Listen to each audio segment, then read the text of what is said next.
Selamat mendengarkan podcast ini. Saudara-saudaraku sekalian, menjadi tua itu berlangsung secara otomatis. Tetapi menjadi dewasa rohani atau menjadi sempurna adalah tanggung jawab yang harus diperjuangkan. Hal ini berlaku bagi semua manusia keturunan Adam dan Hawa. Tetapi berbeda dengan Adam dan Hawa, saudara. Adam menjadi dewasa atau menjadi sempurna, berkeberadaan sebagai segambar dan serupa dengan Allah, adalah tanggung jawab yang harus diperjuangkan agar dirinya dan semua manusia keturunannya tidak mengalami proses penuaan dan kematian. Jadi Adam dan Hawa di Eden itu tidak mengalami proses penuaan dan proses kematian. Tetapi harus mengalami proses pendewasaan atau proses penyempurnaan. Adam dan Hawa adalah aitios, pokok keselamatan. Kalau Adam dan Hawa sukses menjadi dewasa, sempurna, segambar serupa dengan Allah, maka keturunannya tidak akan mengalami proses penuaan dan kematian. Tetapi ternyata Adam dan Hawa gagal. Gagal menjadi dewasa, gagal menjadi segambar dan serupa dengan Allah. Sebagai akibatnya, ia harus mengalami proses penuaan dan kematian. Juga semua manusia keturunannya mengalami proses yang sama. Penuaan, kematian, bahkan kebinasaan, artinya terpisah dari Allah. Sebagai akibatnya, saudaraku, manusia ada di bawah bayang-bayang maut atau kebinasaan. Manusia hidup di luar persekutuan dengan Allah. Manusia hidup dikuasai kodrat dosa. Dan semua keturunannya telah menjadi manusia yang tidak sesuai dengan maksud manusia itu diciptakan. Semua manusia terjual di bawah kuasa dosa. Saudaraku, menjadi tua itu otomatis, menjadi dewasa, sempurna itu tanggung jawab yang harus diperjuangkan. Kalau Adam dan Hawa sebelumnya memang tidak mengalami proses penuaan, tidak mengalami proses kematian, tetapi begitu mereka gagal mencapai target menjadi dewasa, sempurna, mereka harus mati yang didahului proses penuaan. Di dalam tanggung jawab, Allah memberikan manusia kemampuan untuk membangun dirinya. Jadi manusia diberi tanggung jawab untuk membangun dirinya. Kalau Adam berhasil membangun dirinya, seluruh keturunannya tidak di bawah bayang-bayang maut, tidak di bawah kodrat dosa atau terjual di dalam kuasa dosa. Seandainya Adam dan Hawa berhasil, tapi mereka gagal. Namun demikian tetap kebenaran ini, bahwa Allah memberikan manusia kemampuan untuk membangun dirinya. Bukan membangun fisiknya saja. Kalau Adam dan Hawa tidak perlu membangun fisik ya. Tidak ada penyakit, tidak ada kematian atau penderitaan atau proses penuaan waktu sebelum jatuh dalam dosa. Beda dengan kita sekarang, harus mengalami proses penuaan, kematian, bisa sakit dan mengalami berbagai penderitaan fisik. Nah, membangun diri di sini bukan hanya fisiknya, tetapi membangun moral, karakter, kualitas batiniah. Membangun dirinya. Saudara pernah nggak merenungkan, kalau saudara namanya misalnya David. David itu yang mana? Erastus itu mananya? Ini tubuhnya. Tapi tidak bisa dikatakan Erastus itu sendiri. Di dalam 2 Korintus pasal 5 dari ayat 1, 2, Paulus mengatakan jika kemah kami ini dibongkar, itu kemah, bukan Paulusnya, itu kemahnya Paulus. Nah, Paulusnya nanti akan memiliki kemah baru. Kemah baru, saudaraku. Cangkrang yang baru. Jadi saudaraku sekalian, manusia itu diberi kemampuan membangun dirinya. Diri ini bukan fisik. Kalau Adam dan Hawa mutlak bukan fisik, karena fisiknya tidak perlu proses penuaan. Tapi kalau kita ya harus membangun fisik karena harus menjaga kesehatan, kita harus mengelola tubuh dengan bijak dan seterusnya, saudaraku sekalian. Ya. Diri itu harus lebih ke arah manusia batiniah kita. Jadi saudaraku, Allah memberi manusia kemampuan membangun dirinya. Ingat, diri bukan hanya fisik ya, tetapi membangun moral, karakter, kualitas batiniahnya. Hal ini dimaksudkan agar manusia dapat menjadi makhluk yang dapat bersekutu dengan Allah. Apapun cangkrangnya, apapun kemahnya. Nah, itu hanya kemah kok. Mau pakai bentuk seperti ini, mau pakai bentuk seperti cumi, mau pakai bentuk bulat, ya enggak masalah. Yang penting memiliki keberadaan diri yang bisa bersekutu dengan Allah. Kalau manusia bisa segambar serupa dengan Allah atau mengenakan kodrat ilahi. Dan inilah yang membedakan manusia dari hewan, saudara. Kalau binatang hanya memiliki tubuh, ia tidak memiliki pikiran perasaan seperti manusia. Binatang tidak perlu membangun dirinya karena tubuhnya itu sudah pasti mengalami proses penuaan secara otomatis. Binatang tidak perlu berjuang untuk membangun dirinya karena tidak memiliki pikiran dan perasaan seperti manusia yang dapat menciptakan, menelurkan, atau memproduksi kehendak. Kalau binatang kan kehendaknya hanya untuk survive, ya. Tentu dengan mengorbankan hewan lain atau makhluk lain. Di balik pernyataan Allah di dalam Kejadian 2, 16 dan 17, ya, Kejadian pasal 2 ayat 16 dan 17. Coba kita periksa ayat ini, saudaraku, ya. Bisa ditampilkan di layar. Lalu Tuhan Allah memberi perintah ini kepada manusia. Semua pohon dalam taman ini boleh kau makan buahnya dengan bebas. Tetapi pohon pengetahuan tentang yang baik dan yang jahat itu, janganlah kau makan buahnya, sebab pada hari engkau memakannya, pastilah engkau mati. Saudaraku, ada sesuatu yang harus ditangkap secara implisit di balik pernyataan itu. Allah bermaksud agar manusia tidak gagal menjadi manusia sesuai rancangan Allah semula. Ya, jangan makan buah ini artinya kamu jangan sampai gagal menjadi manusia sesuai rancanganku itu. Jangan kamu makan buah ini sebab pada hari engkau memakannya kamu pasti mati. Pasti kamu mati. Jangan kamu menggagalkan rancangan Allah atas dirimu. Jadi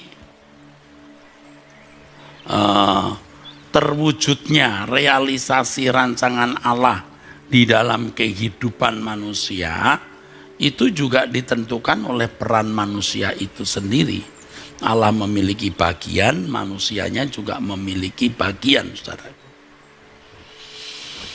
Jadi di balik pernyataan itu sebenarnya Allah menunjukkan bahwa kalau Adam dan Hawa mengkonsumsi sesuatu yang bukan berasal dari kebenaran Allah, mereka tidak mengalami pertumbuhan kedewasaan.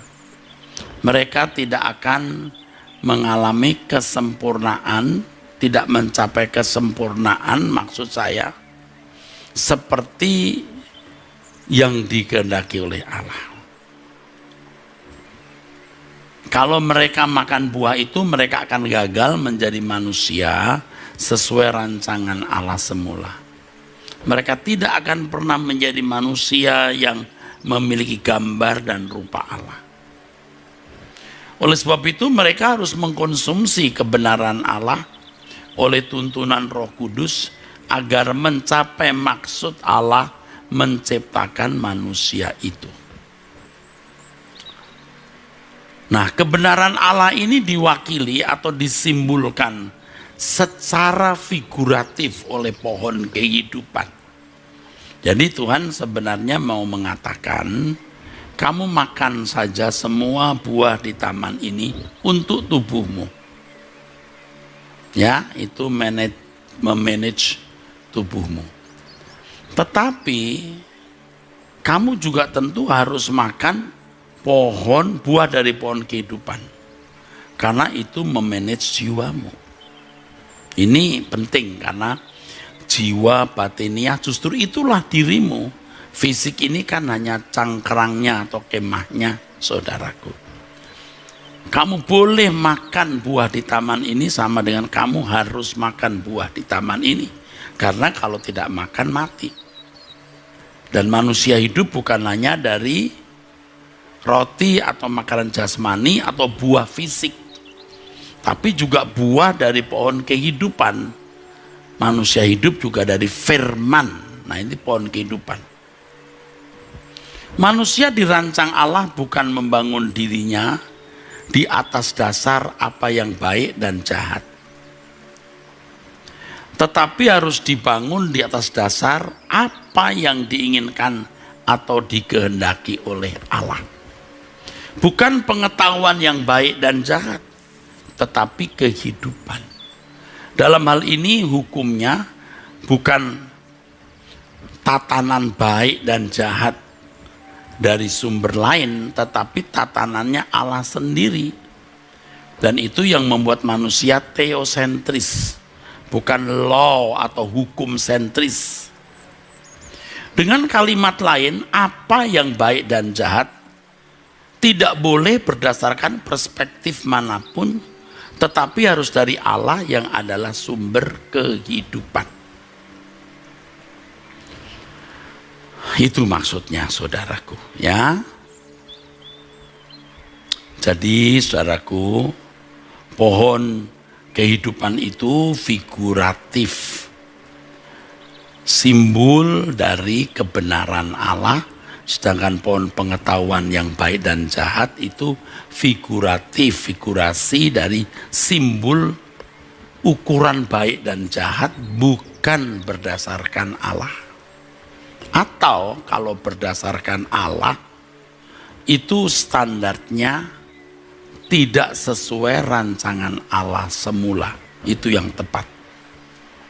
Atau digunakan kalimat lainnya, pohon pengetahuan yang baik dan jahat itu, saudara, itu aturan yang tidak ideal. Yang ideal apa? Allah sendiri. Yang baik dan tidak baik menurut Allah. Nah, saudaraku, nanti saudara akan mendapat penjelasan untuk lebih lengkap mengerti apa yang saya kemukakan. Adanya pohon pengetahuan yang baik dan jahat mengindikasikan atau menunjukkan bahwa Allah mengizinkan setan atau iblis yang memang sudah ada,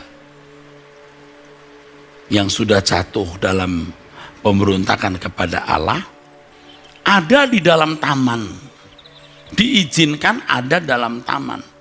Dan Allah membiarkan setan mencobai. Setan juga memberikan opsi. Nah, ini saudara. Nah, pertanyaannya, mengapa Allah mengizinkan oknum itu ada di dalam taman? Sama dengan pertanyaan, mengapa Allah membiarkan pohon pengetahuan tentang yang baik dan jahat ada di dalam taman? Ini jawabnya. Allah mengendaki agar manusia mengasihi dan menghormati Allah dengan rela, tanpa paksaan, secara natural. Dan manusia bisa menjalani hidup dalam keseiramaan dengan Allah, seiring dengan Allah. Bukan di bawah bayang-bayang hukum, harus begini, harus begitu. Itu semi hewan sebenarnya. Kalau makhluk yang agung ini mestinya mengasihi, menghormati Allah dengan rela, tanpa paksaan, secara natural, dan segala sesuatu yang dilakukan seiring dengan Allah. Seirama, karena sekodrat. Itu masalahnya. Itu penting. Karena sekodrat. Dengan demikian, hal ini saudaraku sekalian, dengan demikian hal ini menunjukkan bahwa memang sejak semula Allah tidak menentukan segala sesuatu secara sepihak.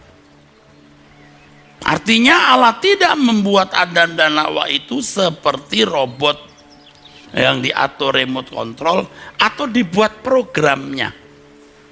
Sekarang kan lagi musim intelligent artificial ya.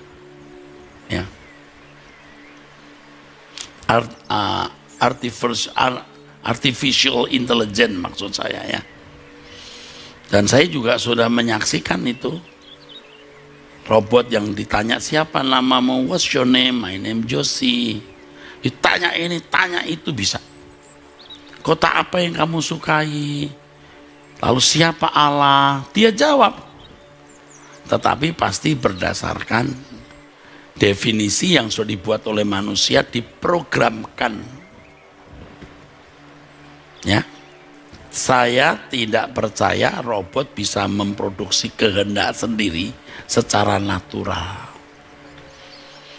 Semua diprogram di dalam dia. Nah, jangan membangun teologi yang mengarahkan pemikiran bahwa manusia itu diprogram seperti itu.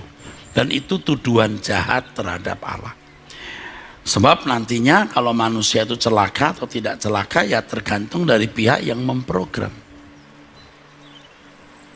Allah mengendaki makhluk yang diciptakan yang disebut manusia ini menghormati Allah dengan rela, tanpa paksaan, secara natural, dan bisa berjalan seiring dengan Allah berdasarkan kodratnya. Dan ini sebenarnya dimaksud oleh Alkitab, manusia harus segambar dan serupa.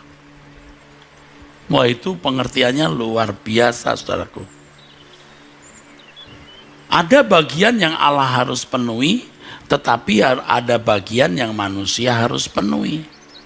Menciptakan pikiran perasaan itu creatio ex nihilo, itu lahir dari kreasi yang belum pernah ada. Tapi selanjutnya dengan pikiran perasaan ini manusia harus memproduksi kehendak. Lalu apa kualitas kehendaknya? Tergantung dari apa yang diisi pada pikirannya. Nah, ketika manusia mengkonsumsi apa yang bukan berasal dari Allah, maka hasilnya jadi tidak berkualitas. Ya, saudara. Setan memang bisa tidak membuat manusia biadab sengaja. Sebab kalau setan terang-terangan membuat manusia biadab, manusia akan menolak. Cukup jadi baik, tetapi meleset, hamartia, dosa, tidak kena sasaran. Sejak semula manusia pertama sudah menghadapi dua suara, di mana manusia harus memilih apakah menuruti Allah, suara Allah, atau suara yang lain.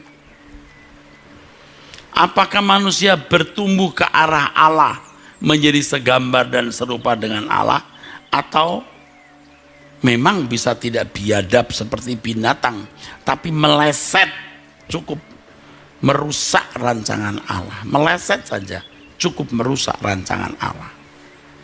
Setelah manusia jatuh dalam dosa, manusia hanya diperhadapkan kepada dua pilihan. Sebelum zaman anugerah ya, manusia taat hukum atau tidak taat hukum. Ini kalau bicara mengenai umat Israel, saudara ya, umat pilihan Allah secara darah daging Abraham ya. Manusia hanya diperhadapkan kepada dua pilihan, taat kepada hukum atau tidak taat. Dan tentu juga bangsa-bangsa di dunia, mereka diperhadapkan kepada mentaati hukum yang mereka pandang baik atau tidak. Manusia yang terpisah dari Allah, manusia yang terpisah dari Allah tidak dapat berinteraksi langsung dengan Allah. Maka tuntutan kepada manusia hanya sampai pada satu tataran atau tahap di mana manusia menjadi baik sesuai dengan hukum atau paling tidak melukai orang lain. Tetapi di zaman anugerah, umat pilihan memiliki kesempatan mencapai tataran atau tahap sempurna seperti Bapa.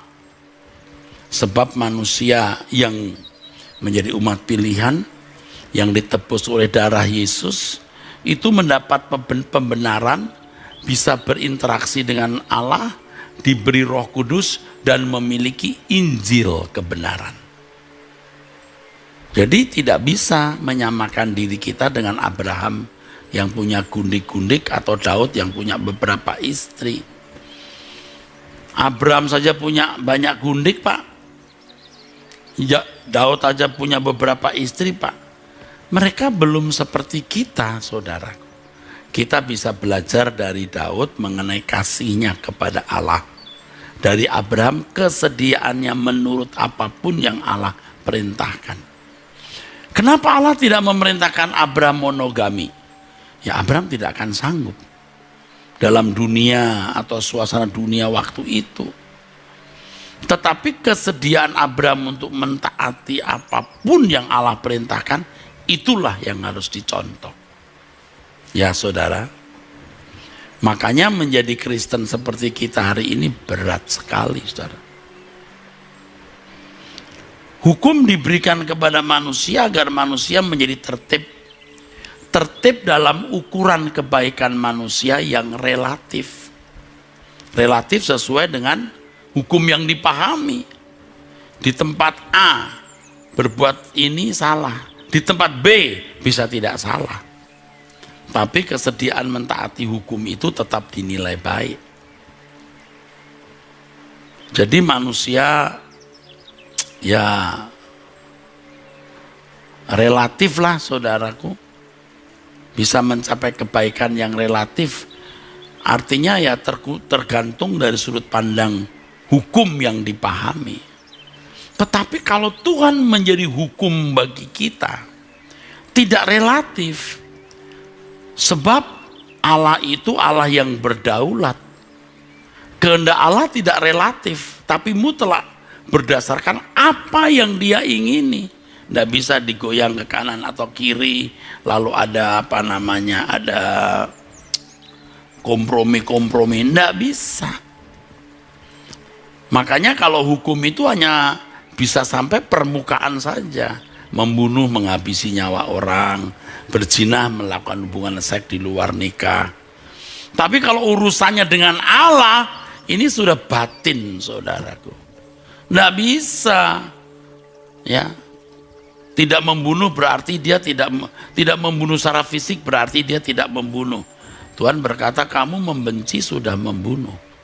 Dan itu mutlak. Hukum yang tertulis itu bisa dipermainkan, saudaraku. Bisa relatif juga. Tetapi kalau Tuhan sebagai hukumnya tidak bisa relatif, mutlak. Karena berangkat dari perasaan Tuhan.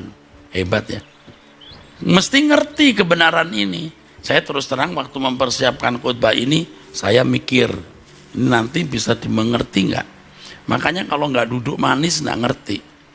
Kalau sambil makan kacang nanti lari ke sana ambil sop terus duduk lagi, nggak ngerti. Terus maaf ya, ke toilet dulu 15 menit balik lagi. Wah, itu orang-orang begitu, itu pasti orang yang tidak menghormati firman ya, kecuali sakit perut ya. Ada orang-orang yang memang tidak menghormati Tuhan.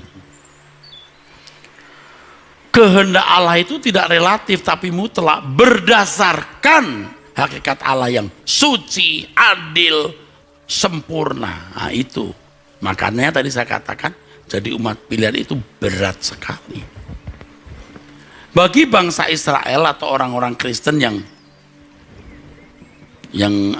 belum matang ya, belum dewasa. Maaf kalau ini melukai saudara ya. Memandang pohon kehidupan dan pohon pengetahuan yang baik hanya terkait dengan ketaatan. Taat atau tidak taat. Kalau tidak makan, taat. Kalau makan buah pohon pengetahuan yang baik dan jahat itu tidak taat. Boleh. Tidak salah. Ya. Tapi tidak berkualitas pemahaman itu. Lalu implikasinya itu miskin atau dangkal. Itu masih tataran hukum. Jangan begini, jangan begitu, kan begitu. Makan buah ini salah. Buah pengetahuan tentang yang baik dan jahat ya. Kalau tidak makan, taat. Kalau makan, memberontak. Ya kadang-kadang kita menggunakan kalimat itu untuk ringkasnya. Tapi sebenarnya makna yang terkandung di dalamnya, kalau orang mendengar suara yang bukan dari Allah, menerima apa yang bukan dari perspektif atau sudut pandang Allah, ia tidak akan mencapai menjadi manusia segambar serupa dengan Allah. Tapi tidak selalu harus biadab, bisa jadi baik, tetap baik, baik yang relatif, maka diberi hukum supaya tertib. Tapi kalau segambar serupa Allah, ini bisa menjadi sempurna seperti Bapa. Artinya ya memiliki kodrat yang dalam semua yang diproduksi dalam pikiran perasaannya, yaitu kehendaknya sinkron dengan Allah. Dan dia melakukannya dengan rela, natural, saudaraku. Jadi kalau orang memahami pohon pengetahuan yang baik dan jahat itu adalah buah secara harfiah, fisik, ini masih dalam taraf pemahaman keberagamaan yang memang landasan hidup kerohaniannya pada hukum. Ya memang agama begitu. Tetapi untuk umat pilihan yang memperoleh meterai Roh Kudus, memahami kebenaran Injil guna mencapai kesempurnaan seperti Bapa, harus memahami kisah Adam dan Hawa secara dewasa atau dalam taraf yang lebih tinggi. Ini ada juga saudara-saudara yang mengikuti khotbah ini, lalu dahinya mulai melipat, jadi kusut, gitu. Ikuti terus saudara, kalau pecinta suara kebenaran yang sudah mendengar beberapa kali tidak jadi keriput. Dia tahu ini memang begitu. Bagi orang percaya yang akil balik harus memandang kisah Adam dan Hawa dari perspektif yang berbeda dari orang beragama. Buah-buah yang ada di tengah taman itu, pohon pengetahuan yang baik dan jahat dan pohon kehidupan, itu figuratif, itu hanya simbol maksudnya. Pohon kehidupan melambangkan kebenaran dari Allah, sedangkan pohon pengetahuan tentang yang baik dan jahat adalah moralitas yang menggunakan ukuran tertentu. Ini belum dapat mewakili kehendak Allah secara sempurna. Diukur dengan apapun tetap salah. Oh, mau ukuran sebaik apapun tetap salah. Ukurannya hanya perasaan dan pikiran Tuhan. Haleluya. Ada orang berkata, Pak, saya itu kerja keras supaya nanti setelah saya umur sekian saya mau pensiun dini, mau melayani Tuhan. Why? Ini kasihan orang nggak ngerti. Melayani Tuhan itu sejak kamu sekarang ini kerja. Senangkan hati Tuhan dengan apa yang kau ucapkan, kau lakukan, kau perbuat apapun. Itu melayani Allah. Saudara kalau mau berpikir nanti kalau sudah pensiun baru melayani Tuhan, artinya ke gereja, mengikuti kegiatan pelayanan gereja nih. Saya khawatir ada potensi Anda jadi masalah di situ. Nanti bawa masalah. Karena karakter saudara masih buruk. Ya. Ini sudah saya lihat dalam kehidupan banyak orang, saudara. Mau lulus sarjana, mau master, mau doktor, ya kalau belum dirubah kodratnya ya akhirnya ya jadi batu sandungan, saudara. Bukan memberi hidup, tapi mencari hidup. Nah, kembali kepada pokok masalah kita ya, saudara. Umat pilihan harus mengerti panggilannya untuk membangun dirinya ya dengan pola yang Allah kehendaki. Jadi begitu menjadi Kristen, langsung jadi murid. Langsung jadi anak yang mau dididik. Kalau tidak mau dididik, sudah jadi anak. Gampang saja. Tidak mau dimuridkan, tidak lulus. Mosok Pak ada lulus, nggak lulus. Nah Tuhan yang berkata, kamu harus menang seperti aku menang. Sama dengan kamu lulus. Pada dasarnya tujuan membangun diri itu adalah membuat diri kita ini mampu membuat, menciptakan, memproduksi, membuahkan keinginan atau kehendak yang selalu sesuai dengan kehendak Allah. Allah punya pikiran dan perasaan, pasti juga membuahkan kehendak. Nah, kita punya pikiran perasaan juga melahirkan kehendak, cocok. Allah melalui Roh Kudus menuntun umat pilihan untuk mampu mencapai target ini. Kalau seseorang berani melepaskan segala sesuatu, itu baru bisa diubah. Ya, Lukas 14 ayat 33, barang siapa tidak melepaskan dirinya dari segala miliknya, tak dapat jadi muridku. Jadi harus melepaskan diri dari segala sesuatu, baru bisa menjadi milik Tuhan. Maksudnya murid Tuhan, baru bisa diubah. Baru bisa diubah. Melepaskan segala sesuatu artinya menganggap segala sesuatu tidak penting atau hanya digunakan sebagai sarana untuk membangun diri supaya sesuai dengan gambar dan rupa Allah atau sesuai dengan rancangan Allah semula. Ini yang berpuluh tahun saya meleset.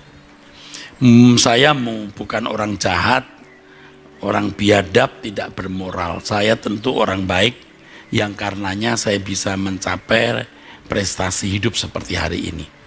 Tetapi saya tetap meleset karena saya tidak berambisi dengan sepenuhnya sempurna seperti Bapa atau serupa dengan Yesus. Sekarang mau merubah udah berat.